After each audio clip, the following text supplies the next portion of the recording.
Thanks for being here. Subscribe my channel so you don't miss new stories. Three friends decided to find out the whole truth about their wives, and so they did today's story with a similar plot. I enjoy watching it. There was nothing youthful about us, except their actions. Three grown men acting like a bunch of teenagers. It was a bad situation, and we tried our best not to let it consume us. It's easy to become bitter and vindictive when your wife cheats on you. It takes self-control not to explode.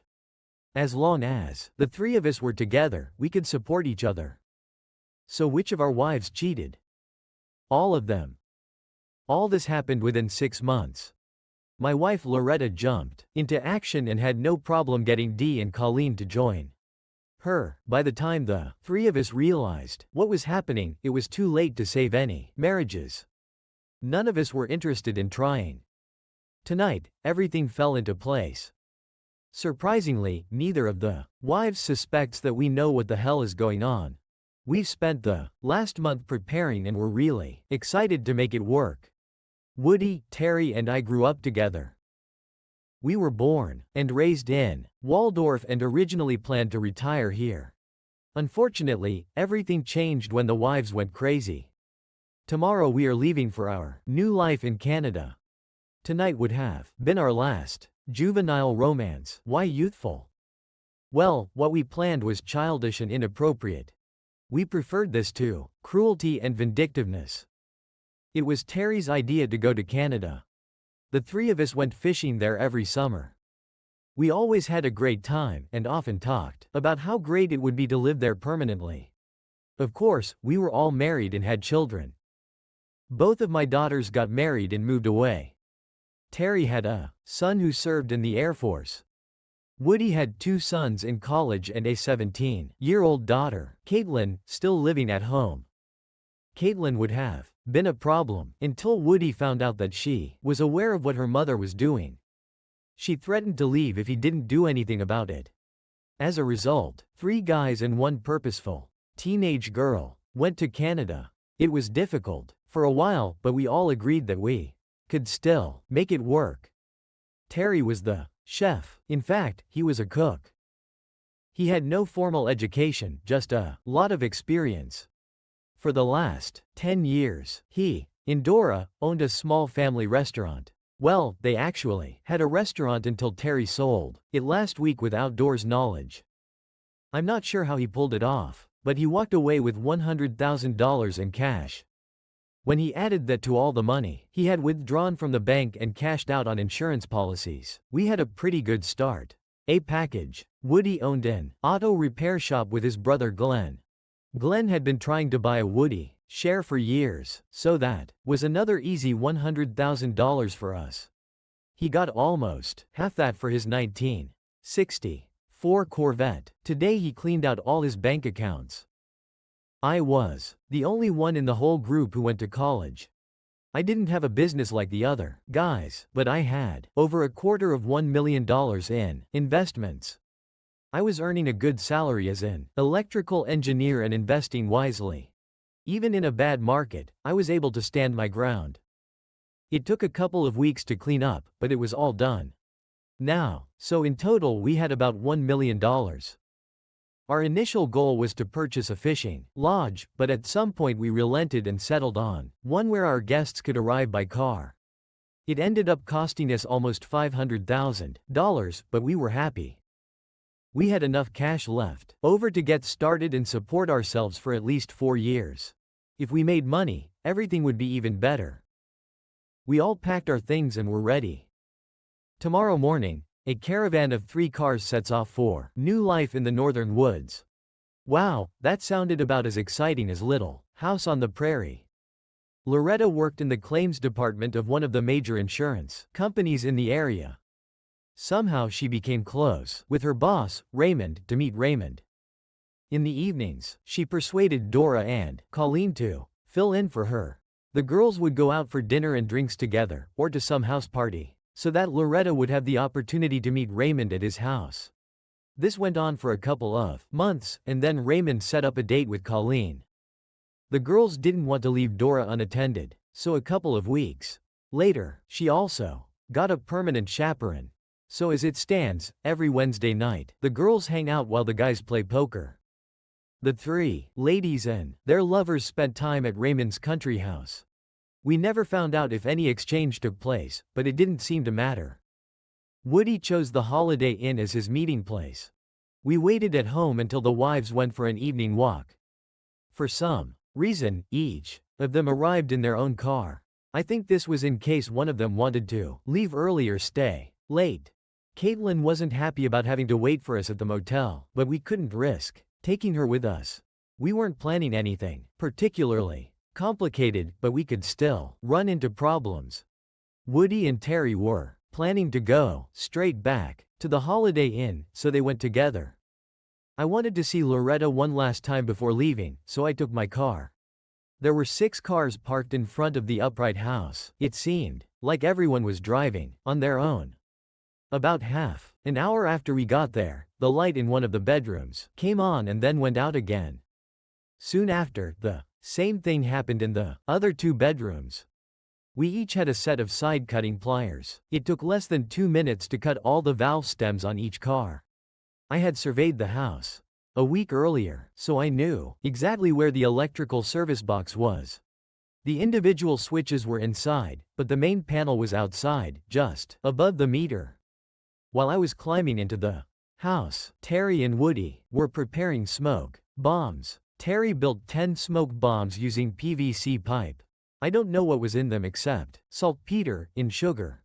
Terry tested them, and they burned for 20 to 30 minutes. They were big dupes. Woody walked around the back of the house and Terry walked around the front. When I saw the first wisp of white smoke, I pressed the main power switch. Using my tools, I opened the box and pulled out the main switch. By the time I got to the car, all 10 smoke bombs were working at full power. Most of them were white, but a few were orange and red. When we left, the house was completely enveloped in smoke. On the way home, I used my phone to call 2 local television stations. At least an hour had passed where a car door slammed in front of the house. Loretta looked shocked when she walked into the house. I sat in front of the turned-off TV with a beer. It wasn't cold because I had been holding it in my hands for the last half hour. "How was your evening, dear?" she asked, putting down her purse, kicking off her shoes. "I had to take a taxi home." "The car has a flat tire," she replied. "Why didn't you call me?" There was no answer. "Do you want me to go pick up your car?" "No, I'll take care of it in the morning." "I'm tired. I need to take a shower and I want to go to bed." "Loretta, where are your earrings?" "Your diamond earrings, when you left the house." Her hand rose to her ear and her mouth opened slightly. I expected her to say that they were in her purse, but she didn't say anything. "Let me guess, you took them off so as not to lose them in bed. You left your purse in the living room, so you had to put your earrings on the nightstand when the lights went out. You forgot your earrings in your rush to get out of the house." She looked at me questioningly. "How did you know that?" "The lights went out. I picked up the main switch that I had taken out of the box." "Oh, God, no. You were there." "Please, John. Don't tell me you were there." I smiled and got up from the chair. I was not alone. Terry and Woody were with me. "We'll leave in the morning. We bought a shrimp boat in Bayou La Batterie, Alabama. I hope you and Raymond will be very happy." "John, wait, don't go." "John, can we talk?" I slammed the door behind me and walked to the car. I passed the upright house on the way to the motel. There were a couple of black and whites in 4 tow trucks trying to get the cars out of there. I parked down the street and walked straight into the garage. Nobody tried to stop me. The house was dark and empty. I used the mini flashlight to check the bedrooms. In the second, I found a pair of diamond earrings along with both of Loretta's engagement rings. I found it interesting that she actually removed her rings before committing adultery. 10 minutes later, I was at the Holiday Inn. Loretta called the other wives, and they desperately tried to work things out, according to Terry. Dora cried so hysterically that he could not understand a word she was saying. He turned off his phone. Colleen, on the other hand, wasn't as emotional. All she did was demand that Woody come home immediately and explain himself. He also turned off his phone. We booked one room with 2 double beds. Caitlin wasn't thrilled about sleeping in a room with 3 guys, but it was added at the last minute, so she had to endure it. We slept in her clothes and hit the road at 5 in the morning. The next day we had a room booked for the next night at Plattsburgh. Woody promised Caitlin that she would have her own room. We had been on the road for about 5 hours when my cell phone rang. I forgot to turn it off. Caller ID showed it was my eldest daughter, Sarah. "Dad, this is Sarah. What's going on between you and Mom? Is she there?" "Yes. And she is desperate. She said you won't let her explain anything." "Did she explain this to you?" "No, she simply said that you were being unreasonable and unfair. That's all I can get out of her." "Sarah, do me a favor. See if your mother's wearing her wedding rings." There was a short pause. "Now, what does it mean?" "Ask her where her wedding rings are." I heard a few muffled sounds, and then Sarah returned. "Dad, what the hell is going on?" I asked about her rings, and she burst into tears and ran out of the house. She drove away, but I didn't recognize the car she was driving. When your mother is ready to tell you what happened, I will talk to you. But until then, I really have nothing more to say. I'll stop by her house later today. I turned off my phone. I didn't need to call anyone anymore. At noon today, each of the wives will be served with divorce papers. Raymond Upright will receive divorce papers, as will Carl Wilcox and Dennis Roswell. Our mutual lawyer, Seymour Slump, promised to keep us updated if he had a chance to contact us. Seymour went to school with us and was proud to be part of our revenge efforts. In fact, this is not revenge, but simply a way to get away from the problem. 2 days later, we settled into our new home. I hope our wives expected us to go to Alabama. It would be easier if no one was looking for us. Terry was delighted with the kitchen, his new empire. The lodge closed for 2 weeks to allow us to familiarize ourselves with the situation. During this time, several old employees visited us. Woody had his hands full between starting the boat's engines and the hum of the lodge's generators. He had very little free time. Caitlin agreed to wait tables and keep the house, but since she was in a corner, she wanted to be paid. How can we refuse? By the time our first guest arrived, we had everything ready. Terry planned the menu and stocked the pantry. Woody tuned all the boat motors. The general management of the establishment fell on my shoulders. I like this challenge. Experienced local fishing guides eagerly awaited guests. What they prepared depended on how successful their trip was. We didn't have to worry about that. Whenever I had the opportunity, I worked on the lodge's website. The better the website, the easier it would be to keep rooms occupied. Terry, Woody, and I were fishermen. When fall came, we had to start providing services to people interested in hunting or anything else. At that moment, we had no idea what we were going to do. We decided to cross that bridge when we came to it. Things were going great at the lodge. At home, things were different. Seymour called to give us the latest news. Dora was the only one of the wives to sign and return the divorce papers. She didn't want a divorce, but she felt obligated to do everything Terry asked her to do. However, she became a recluse. She stayed at home most of the time and refused to talk to anyone. Colleen disappeared along with Dennis Roswell. Seymour couldn't even serve them. Nobody knew where she was. Seymour saved the worst news for last. Loretta refused to sign the divorce papers and Raymond Upright moved into her house. Our house. So much for the repentant wife. I was useless at the lodge for the next few days. Finally, Woody and Terry sat me down and insisted that I go home and straighten things out. I didn't wait until the morning. I woke up in the middle of the night and drove south. It wasn't fair to the guys. If I didn't do my part, I had to fix everything. Of course, I doubted myself about halfway through. I'm not a marathon runner. I rented a small room and called Seymour. I told him to sue Continental Paragon for $1 million with a settlement clause. If they fire both Loretta and Raymond, I'll drop the lawsuit. Seymour complained a little because he knew which option they would choose and saw big money flying out the window. I told him to bill me for his time and hand over the paperwork tomorrow at noon. I got up early and hit the road. By 8:00 I was sitting opposite the house, out of sight. 10 minutes later, the garage door opened, and Loretta and Raymond drove off to work together. It looked natural and it made me angry. It was time for some more youthful antics. I went to Kroger and bought half a dozen cans of red beets and a pack of rubber gloves. By that time, my favorite Eastern market had opened. The first purchase was 5 kilograms of what is commonly called stinky tofu. I bought 5 packages of frozen fish in the frozen food section. I don't know what it's actually called. We bought it as fish bait because it smelled terrible. We just called it skinny. The last thing I bought was a couple of durian fruits. The durian fruit is considered the most foul-smelling food in the world.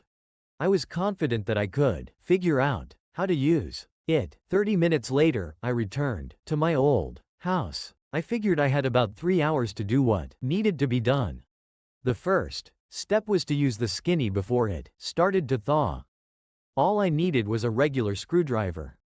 I went from room to room and removed the covers from every electrical switch and outlet. I threw 2 fish into the wall behind each device. It took me about 10 minutes to complete each room. After an hour and a half, I ran out of fish. The stinky tofu was soft and mushy. It spread like butter. I used it on the top and bottom of mattresses and on all furniture cushions.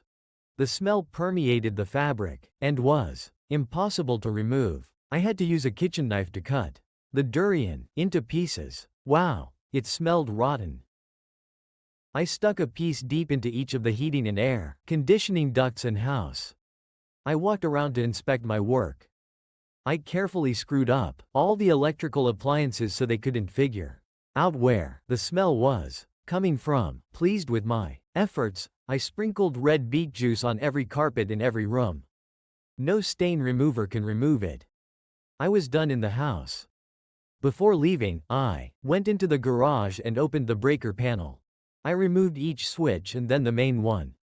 I pulled out the panel and used my trusty screwdriver to unscrew each connection. It was a real nightmare for electricians, especially since I took the panel and switches with me. My work here was finished. Now they can take the house. In 30 minutes, all hell will break loose. The Continental Paragon. It was time to leave.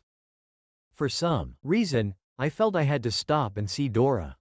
She let me into the house and offered me coffee. I felt obliged to accept the invitation. She asked how Terry was doing, but didn't ask anything else. We sat in silence until I finished my coffee. I asked her if there was anything I could do for her. She burst into tears and left the room. As I approached the door, she called out to me, "John, tell him for me. Please, tell him." Tell him what? She came back crying again. It was difficult for me to understand her. I didn't sleep with him. John.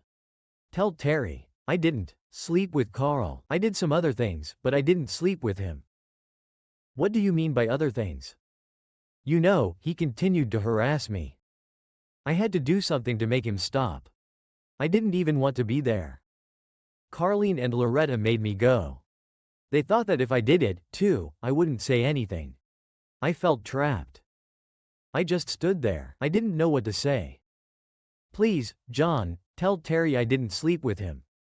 I love Terry, and I regret letting Carlene and Loretta talk me into going with them. I don't know what to do. Help me, John. I felt worse than before I came. I nodded to her and left.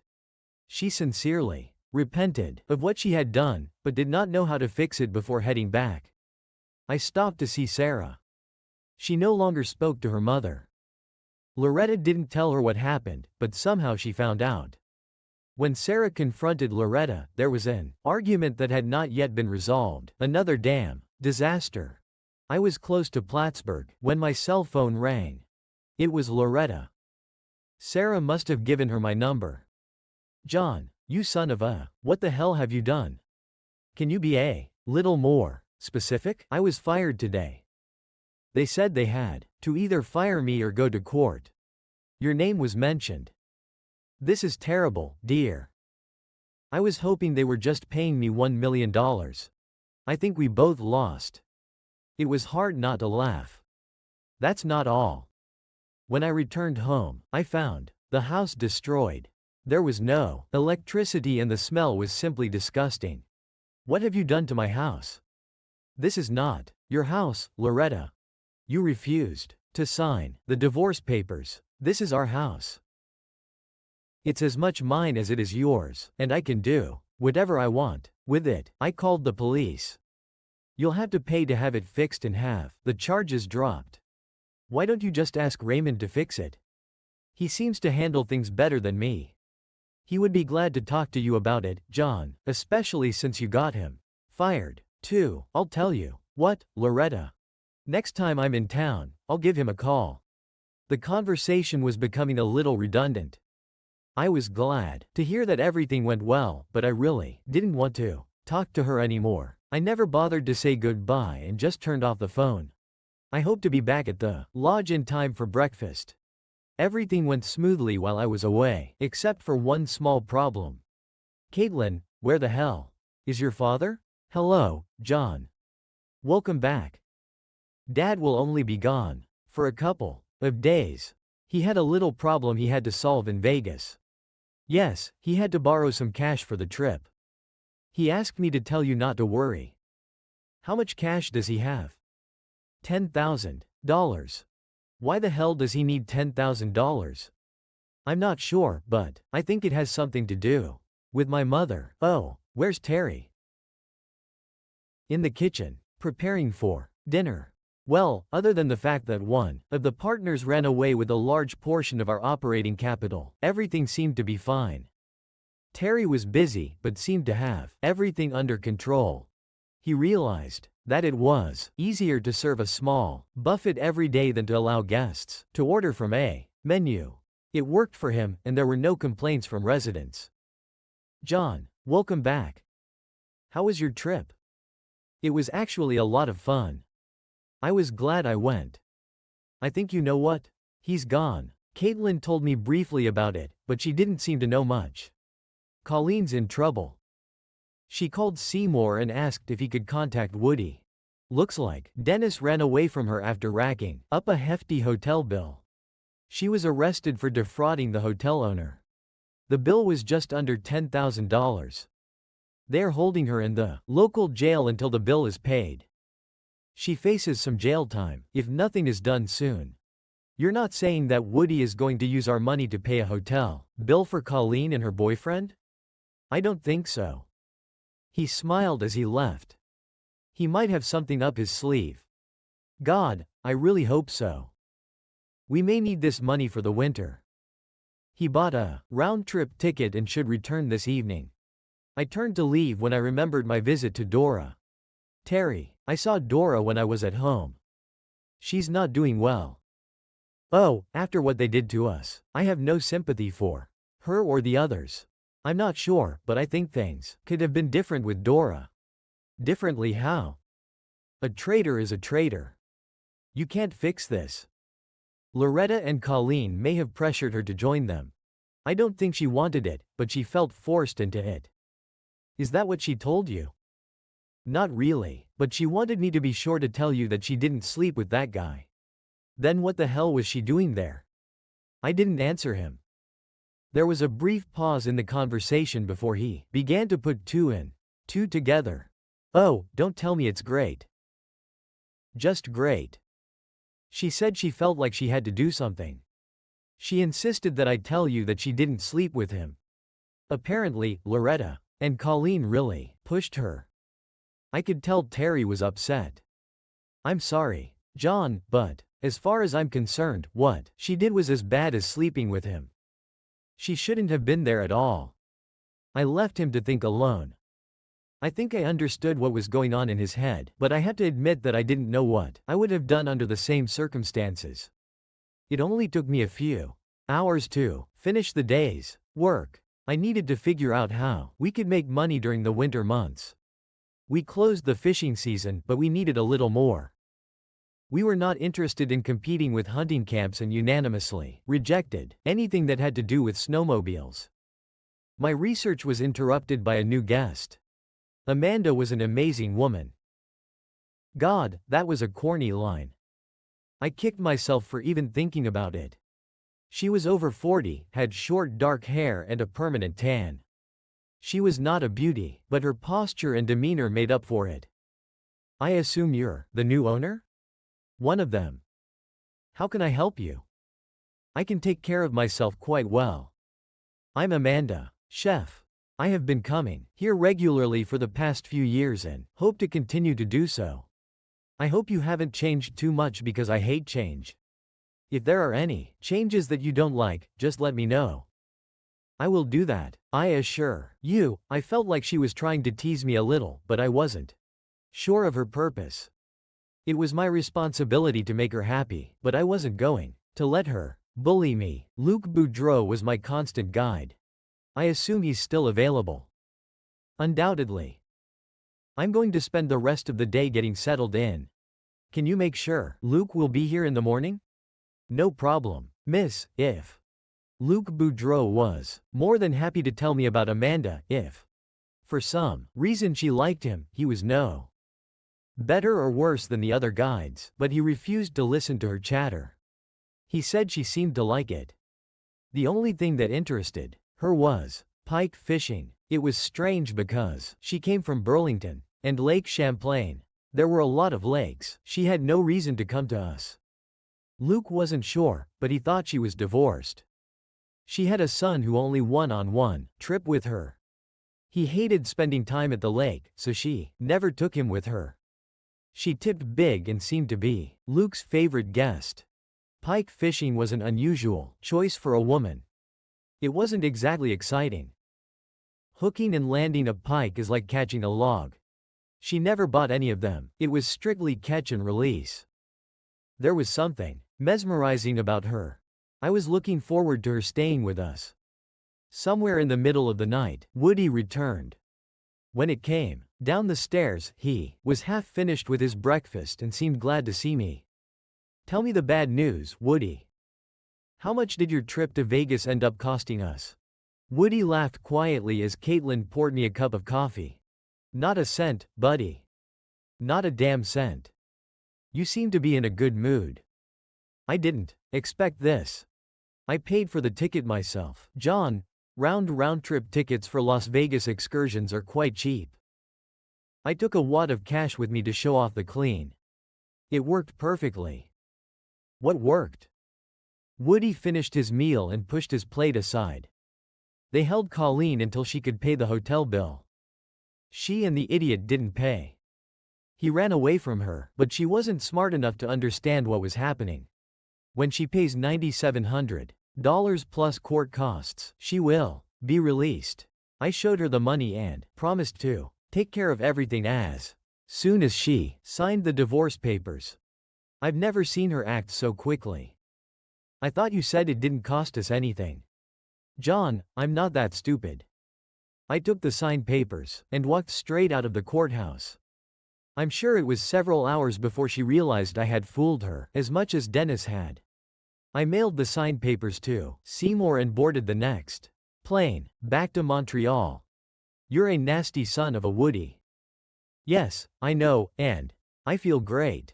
When Caitlin came over to pour me coffee, I asked her to bring me something for breakfast. She said it would take a while because Terry had left. So what the hell is going on? Caitlin was better in the kitchen than I was, so I helped wait tables so she could focus on cooking. Fortunately, the breakfast crowd dispersed within a few hours. I cleaned up the kitchen while Caitlin did all the housework. The buffet lunch was a little more relaxed. It was easier to be a food server than a waiter. Caitlin again did a great job preparing the food. There was no doubt that we needed more help. Luke Boudreau was waiting for me in my office after lunch. This was not a good sign because I didn't want to lose him as a guide. "Mr. Mercer, I just need a minute of your time." "Is something wrong, Luke?" "If so, I will do everything in my power to fix it." "It's okay, but I'm worried about Miss Amanda." "How concerned are you?" "She asks a lot of questions." "She never does that." "She gets mad at me because I can't answer most of them." "I don't want her to be mad at me." "What kind of questions?" "Mostly about you, and why you bought the watch." "She asked me where you were from and about your wife." "I can't answer any of these questions." "She's never done this before." "Hell, no. She had never even spoken to me before, except about pike fishing." "Anything else?" "She asked a lot of questions about the young girl, the one who runs the household." "Caitlin. Why would she ask about her?" Luke simply shrugged. He felt awkward about the whole situation, so I thanked him and he quickly left. He seemed calm and satisfied with the conversation. Woody took care of dinner. He set up several grills on the front porch, and we asked all the guests to cook their own steaks. The weather was cool and balmy, but everyone seemed to be enjoying it, even Amanda. If the beans, coleslaw, and garlic toast were an easy addition. Woody and Caitlin were clearing the table, and I noticed Amanda sitting by the fireplace with a glass of red wine. It wasn't really cold enough to have a good fire, but the little fireplace looked nice. "May I join you?" She didn't say anything, but moved on the couch to make more room. This was a good sign. I had no idea what I was going to say next. "Did Luke come to see you?" She was expecting my visit. "Did you tell him?" "Actually, no, but I did recharge the pump, a little, so to speak." "Did you lure him somewhat?" It became obvious that Luke knew no more about you and your staff than I did. I wouldn't feel comfortable approaching you directly, so I hoped that he might interest you enough to come to me. "Are you a very insidious woman? Is there a purpose to your madness?" She finished her wine, and laughed a little. I held out my hand for the empty glass, which she readily handed over to me. A few moments later I returned with a bottle and 2 glasses. "Now that you no longer feel awkward, are there any questions you would like answered?" "Some." "I'll make a deal with you. I can ask you a question for everyone you ask me. This is unfair. I have a right to privacy, but you don't. Would you rather just sit here and enjoy the wine in the fire?" "No, I want some answers." "You know how to argue?" "Yes, it is." "Are you married now?" "Fair." "You asked the question when I wasn't looking." I don't know if it was the wine or the banter, but we both felt comfortable. "I'm married, or should I say I was? I am currently in the process of getting a divorce." She nodded when I answered and took a sip of wine. My turn. "Are you divorced?" "You asked this question the other way around." "Yes, I know. I'm an optimist. I've been divorced for 9 years, and I have an 18-year-old son. I have 2 daughters. They got married and moved away." I did not ask. I foresaw it. It was a strange conversation, and it went on for over an hour. I was forced to open another bottle of wine before we finished. Amanda finally apologized because Luke was waiting for her at 6 a.m., and she proudly announced that she was never late. I was looking forward to spending more time with her. The next morning brought several unexpected surprises. Woody and I went down to breakfast together and were surprised that our new waitress was none other than Dora. Woody and I smiled at each other and wished her good morning. Neither of us made any witty remarks and tried our best to act as if nothing unusual was happening. At some point I caught Dora looking at me and she silently said, "Thank you." I simply nodded. Later that morning, Seymour called. Loretta agreed to sign the divorce papers, with one condition. She wanted to be free of all responsibilities associated with the house, and for me to become the sole owner. The house was trashed, but it still had good bones. I told him to agree. I was 900 kilometers away, but I was sure that I could come up with something. It was nice to see the positive results of a silly, childish prank. What really struck me was that she didn't try to get her hands on any of the assets she had accumulated. She only knew about half of them, but it was strange that she was more than willing to leave without demanding anything. Terry poked his nose into the office and winked at me, but that was it. He was a better person than me, and I was pleased for him. Amanda took the day off from fishing. She was in the main lodge with Caitlin. I checked in with them several times, trying to figure out what was going on. At times, Caitlin seemed a little flustered, with the older woman indicating that they disagreed about something, but she didn't leave. I had a hard time concentrating for the rest of the day. I wanted to talk to Terry, to find out what happened, and what brought him endured together again. I was hoping to chat with Luke for a bit, to see if the mysterious Mrs. Freeze had said anything during her morning fishing trip. What was going on between Amanda and Caitlin? I was dying to call Loretta, just to let her vent a little and quietly gloat.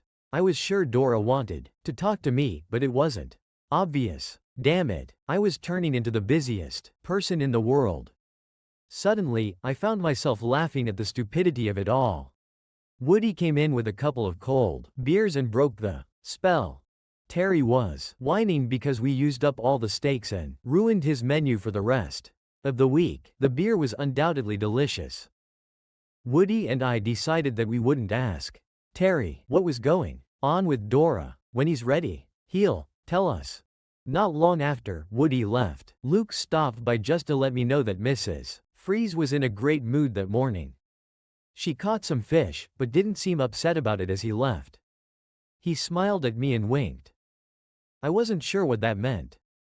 Amanda Freeze always sat alone during meals. I tried to avoid casual contact with guests, but tonight I decided to visit the mysterious woman. In fact, she wasn't that mysterious anymore, just interesting. May I join you? Certainly. I haven't ordered yet. You didn't go out anywhere this afternoon? No, I wanted to talk to Caitlin. I should have asked her father for permission first, but I hoped it would go smoothly. How did you do? Not too good, I'm afraid. I couldn't explain everything as well as I should have. I just hope I didn't ruin it too much. Dora interrupted the conversation to take our dinner order. We chose one of 3 entrees and the rest was prepared in advance. Terry knew how to simplify things. What exactly are you trying to do? I told you last night that I have a son. You mentioned this, but did not elaborate. Jason is very smart, looks good, and is physically healthy. But he has one problem. Since childhood, he was mentally abused by his father. Although he always succeeded in everything he did, his father was never satisfied. The constant bullying and belittling robbed him of his self-respect and confidence. He stutters and avoids contact with other people, whether adults or people his age. I suppose that was the reason for the divorce. Absolutely. I also have a restraining order that prevents his father from contacting him, even after years of age. I have good lawyers. The conversation paused for a moment when Doris served his food. Luke said that Jason once came near to the hunting lodge with you. Yes. I hoped it would help him relax, but he hated the lake and fishing. Since then, whenever I come, he stays with my sister. Aren't you ashamed to leave him alone? Yes, but I think it is necessary. I don't want him to depend on me. At some point, he will have to be on his own. Each time I try to stay away a little longer to prepare for it. Unfortunately, leaving him with my sister doesn't help much. I think I see where this is going, but why, Caitlin? She's the same age as Jason. She seems balanced and confident. She works hard. Other than that, I don't know much about her. She is attractive, and people seem to feel comfortable around her. What exactly did you expect her to do for you, or should I say for Jason? All I wanted her to do was spend some one-on-one time with him. I was hoping that I could bring him here for a few weeks and maybe he would open up a little. He is scheduled to attend Princeton in 6 weeks.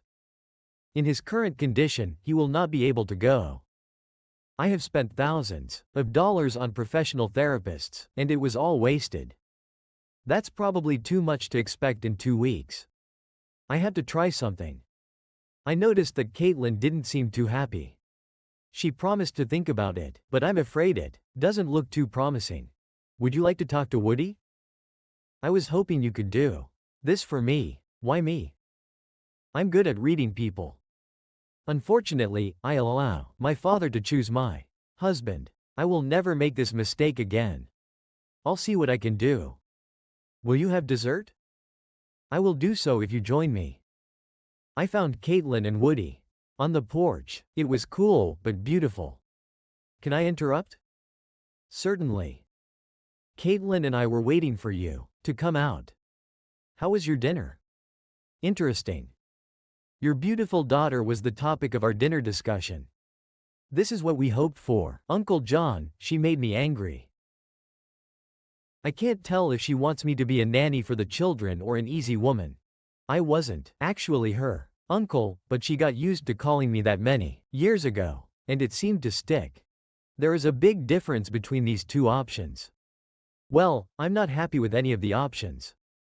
Is that how she presented it to you, or did you come to this conclusion yourself? Caitlin waited a moment before answering. Mel, I just assumed that this was what she was getting at. Either way, I have no intention of spending my time with a whiny baby. Poor choice of words. Woody seemed a little annoyed at his daughter's insensitivity. Well, I don't know how else to describe it. Mrs. Freeze tried to explain what was wrong with him, but I really wasn't paying attention. My thoughts were racing from side to side. Caitlin, he's going to Princeton in a couple of months. He is not stupid or mentally deficient. In fact, as far as I'm concerned, he's pretty darn smart. Woody and I watched his daughter pace back and forth on the porch. No, it's still wrong, she said. She offered me money to take care of her son. I'm not a nanny, and I don't. She stopped mid-sentence. I am not an easily accessible woman. You don't pay someone to spend time with someone like that. I smiled at her audacity. I have a simple solution. Why don't you tell her that you will do whatever she wants for free? This way your reputation will remain untarnished. What is your reputation? She asked. I don't care what other people think. I have to come to terms with myself. Woody laughed quietly at his daughter's attempt to act like an adult. What she said made sense, but it took too long. How can I do my job and watch him at the same time? Dora can take on all your kitchen and dining duties, and Jason can help you with the housework in the morning. Thus, the second half of the day remains free. What should I do with the men? Run without clothes through the forest and make love. Woody tried but couldn't keep a straight face. It was a stupid way to tease his own daughter. But she was open to it and he just couldn't resist. Damn it, Dad, stop it. This is serious, and you and John are turning it into some kind of joke, Caitlin exclaimed as she plopped down on the bench between us. Okay, I'll do it, but only for 2 weeks. Woody hugged her. I'm not sure why, but I think he was proud of the decision she made. We all stood up and headed back to the house. Dad, why can't I get into Princeton? Woody just groaned and shook his head. Later that evening, Amanda and I were having coffee in front of the fireplace. She seemed pleased with how things were going and decided to extend her stay at the lodge so she could be there at the same time as her son. She seemed a little upset when I expressed my disapproval of her idea. However, we came to a compromise. I promised to entertain her if she promised to leave Caitlin and Jason alone. She thought the idea was funny and wanted to know exactly what I meant. I still haven't had a chance to talk to Terry or Dora about why she was at the lodge. It could wait until they were ready. After I went to bed, I couldn't sleep. One thing kept going over and over in my head. Why didn't Loretta try to take some of the money that was in the bank? Why did she pay so quickly? What was it that I didn't know? Amanda was already on the water when I came down for breakfast. Woody and I ate blueberry pancakes, but didn't waste time on frivolous conversations. He had two outboard motors to repair, and I had bills to pay. I waited until late morning to call Seymour. I had this damage that needed scratching. John, I was just as worried as you, but I didn't want to muddy the waters. I decided that getting Loretta to sign the papers was the most important thing. However, I brought one of my girls into the problem. Was that a problem or something else? Do you remember when Loretta's father died? Yes, this was about 6 years ago. It was quite sad because she lost both her parents within 2 years. Loretta's father had a life insurance policy for $100,000. Did you know about this? She didn't mention a damn thing about it. Loretta transferred the insurance to a money market account at Berkshire Credit Union under her maiden name. You're kidding, right? Why the hell would she do this? John will probably never know unless she decides to tell you. I assume she didn't want to try to get any of your marital property because she didn't want to risk losing her insurance money. Ray Upright didn't even come to town until last year, so he had nothing to do with it. No, but this raises another interesting point. Mrs. Upright has a wife and 2 children in Colorado Springs. As far as we could determine, Loretta was unaware of this. I couldn't help it. I started laughing on the phone. I'm sorry, Seymour, but this is damn funny. She gave up everything for a man who was married and didn't even know it. Looks like it is, and it's only getting worse. How is this possible? Yesterday, she cashed the account and left with a check for $124,000. Looks like she's going to leave town. All we can do is wait and see. At least you're out of danger. I hung up and was sitting quietly, chuckling to myself, when Dora came in. John, I just wanted to thank you for talking to Terry. I really appreciate it. She looked at her feet. While she spoke, everything is fine, almost. It's not the same as it was, but it's much better than it could have been. Dora, I think he really loves you. I'm glad things are back to normal. There was a short pause, and then she looked up. Everything is fine, John, but not back to normal. Maybe after a while, but not now. I can wait. What does it mean? Her eyes began to water a little. It was not my intention to cause her any distress, so I decided to change the subject. She started to turn and walk away, but stopped. He doesn't kiss me, John. My husband refuses to kiss me. We do everything else, but he can't bring himself to touch my lips with his. It hurts, but I think I deserve it. She sobbed quietly as she left the office. I didn't know what to say. Jason arrived shortly after lunch. He was good looking and carried himself well. You would have a hard time believing that he was as socially inept as his mother indicated. Caitlin noticed him as soon as he entered the cabin, and a wide smile immediately appeared on her face. I don't think he was what she expected. The next 2 weeks promised to be interesting. Amanda made me go fishing with her several times. I didn't mind fishing for perch or zander, but I found pike fishing boring. I think part of it was because I couldn't tell the difference between hooking and hanging on the weeds. Luke found it all funny, although he did his best to control himself. Eventually she stopped forcing me to go out to the lake with her if I agreed to go for nature walks during the day. Terry, Woody, and I were happy with how things were going. The 3 of us often got together to discuss business. Terry never talked about his relationship with Dora, and Woody and I tactfully did not raise this topic. Of course, we all watched Caitlin and Jason. At first everything went slowly, but on the second day it picked up speed. Woody and I finally cornered her and forced her to tell us what was going on. I don't think the problem is as serious as Mrs. Freeze makes it out to be. Why is he so? Caitlin paused, searching for the right words. He's just very shy, and it's mainly because of his stutter. He can't speak properly at all, and because of this he avoids other people, especially girls, at all costs. I think he must have been teased a lot when he was younger. He seems comfortable with you now, Dad. It's getting better now, but I think it may take more than 2 weeks, Woody said, laughing. You mean you wanted to take longer than 2 weeks? Caitlin retorted. I did not say that. Don't make things up, John. I think my daughter has gotten herself a boyfriend. What do you think I should do about this? John asked. We should think about a companion, Woody teased, but Caitlin responded firmly. Stop it now. He'll only be here for a few weeks and then I'll never see him again. He's a good guy and I don't understand what all the fuss is about.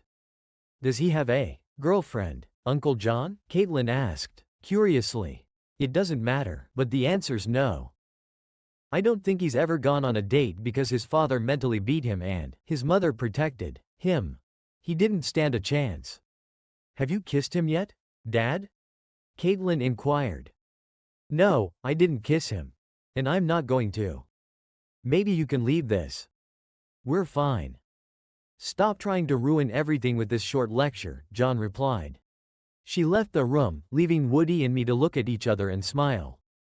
That evening, Amanda and I had dinner together. She seemed pleased with how Caitlin and Jason got along. I think she realized that part of his problem was that she was playing the mother hen role. It was nice to see that she was preparing to let him go alone. She also teased me for not keeping my end of our agreement. I promised to keep her busy and she felt that I was not doing enough to fulfill this promise.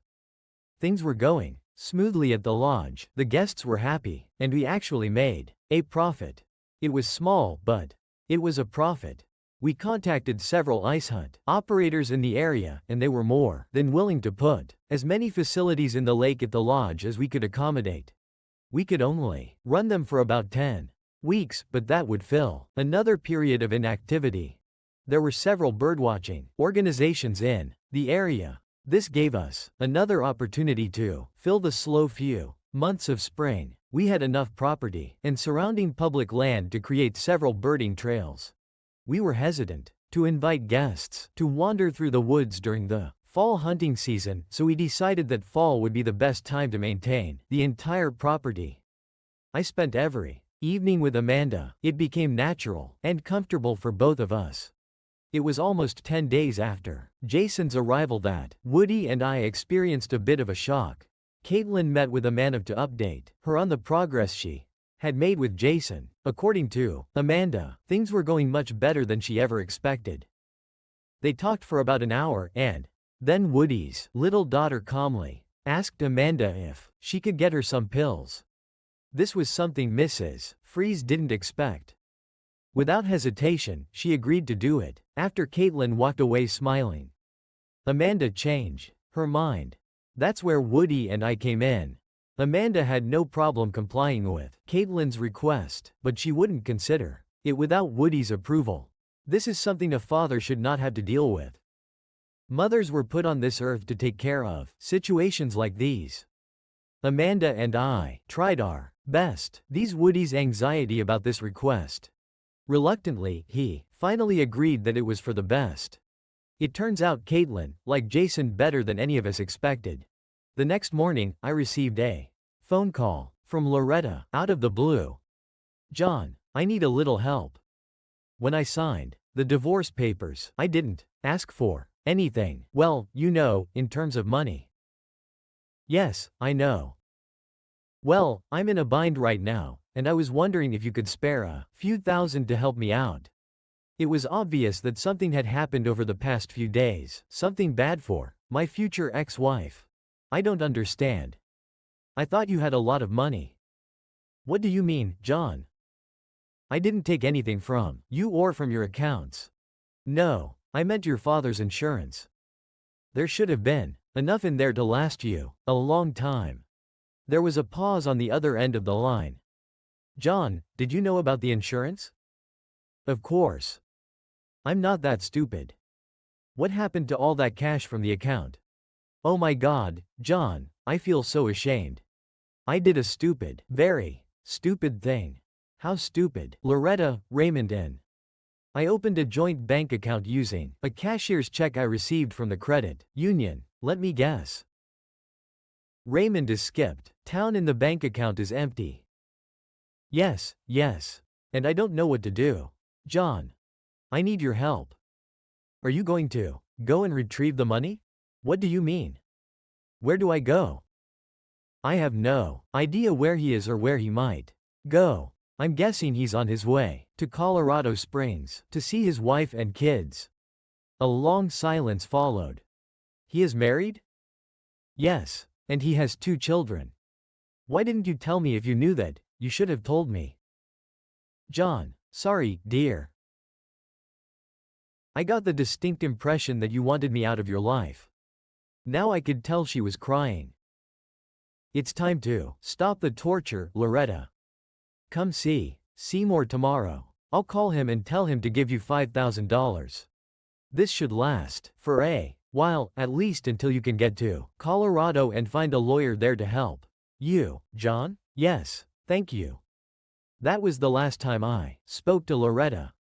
I think a lot of guys would say that I shouldn't have given her anything. That was my first instinct. She screwed up so badly that I just couldn't help but feel a little sorry for her. Jason had been staying at the lodge for over a month. Soon it would be time for him to leave. Caitlin spent all her time with him and avoided Woody and me. We started joking about this. It was as if she was preparing him for his debut in our group lodge. We were all briefly introduced to each other, but none of us, except Caitlin, spent any time with him at all. At one end of the main hall, there was a small library and reading room. One afternoon, Woody and I noticed that Caitlin and Jason were there with Amanda Free. This was not a random gathering. In fact, it looked like a formal meeting. Caitlin and Jason were both dressed smartly compared to their usual clothes. Amanda noticed Woody and me watching them and gave us a small smile. After about an hour, the children got up and headed towards us. They both had big smiles on their faces. Now it's your turn, Daddy. Mrs. Freeze wants to talk to you and Uncle John. Woody and I walked in like 2 kids enough to meet the principal. It turned out that Amanda Free had more money than Woody and I could have ever imagined. We knew she had money, but we never imagined that she was filthy rich. Amanda's father donated a lot of money to his old university, Princeton, so much that Amanda could very well get whatever she wanted from them. The only thing left to do now was to get over there Perry's approval for his daughter to attend Princeton in less than 2 weeks. As far as Woody was concerned, it wasn't difficult.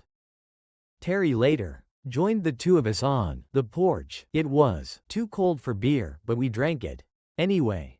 We were trying to figure out if Caitlin really liked Jason, or if she was just pretending to get a free ride to college.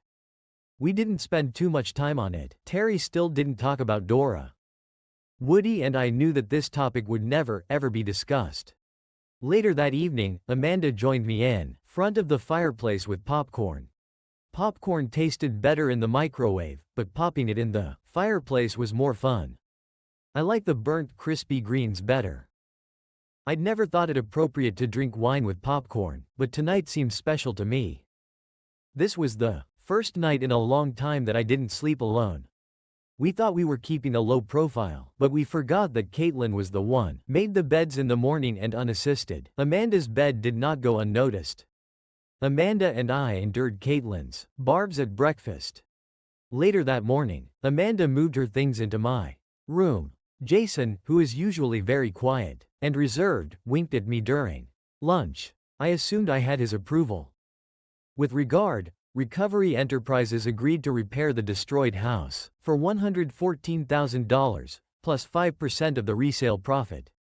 They specialized in repairing buildings damaged by storms and fires. The entire agreement was taken care of online. I never saw the old house again and ended up making a profit of over $60,000. Sarah called to tell me that her mother had managed to get back almost all the money that Raymond had taken from her. Loretta left Colorado for Los Angeles. She planned to stay with her cousin, who lived there. Amanda went with Jason and Caitlin to help them get settled into school. They had spent the last 2 weeks at the lodge renting a cabin, so Woody had no problem agreeing to let them share the apartment while they attended school. He realized that if he tried to do anything else, he would simply disappoint himself before returning. Amanda stopped at her home in Burlington to pick up clothes and personal items she would need at the lodge. We all welcomed her decision to stay forever, especially Dora, who was dying to be in the company of women. Amanda was going to handle all the advertising and correspondence, 2 tasks I did but never enjoyed, to Luke's dismay. Amanda stopped fishing for pike. Her obsession seemed to have passed. Things slowed down in late fall, as we were one of the few places in the area without hunters. This gave us time to catch up and get things in order. Money was not a problem. We had a small Christmas party with a tree and a few gifts. Amanda hung up some mistletoe, and Dora was delighted when her husband kissed her for the first time. After that, everything seemed to return to normal. Poor Woody was the only one spending the holidays alone, but he didn't seem to mind too much. He never heard from Colleen again. Although my divorce was finalized, Amanda and I never discussed marriage. Everything was fine the way it was, and none of us wanted to ruin everything. Jason and Caitlin did not finish their first year at Princeton after a hasty marriage in Maryland. Jason transferred to the University of Vermont, and the two lovebirds moved into the Burlington family home. Amanda was delighted with her first grandchild. I guess her pills didn't work. Yes, it was childish, but it was one hell of a ride. And a lot of fun. I would do it again. What do you think of our story today? In my opinion, this is what true friends should do. Sticking together and helping each other, even in such personal situations, is cheating on her wife. There was a very strong friendship in this story. What's your opinion? Write in the comments until new videos.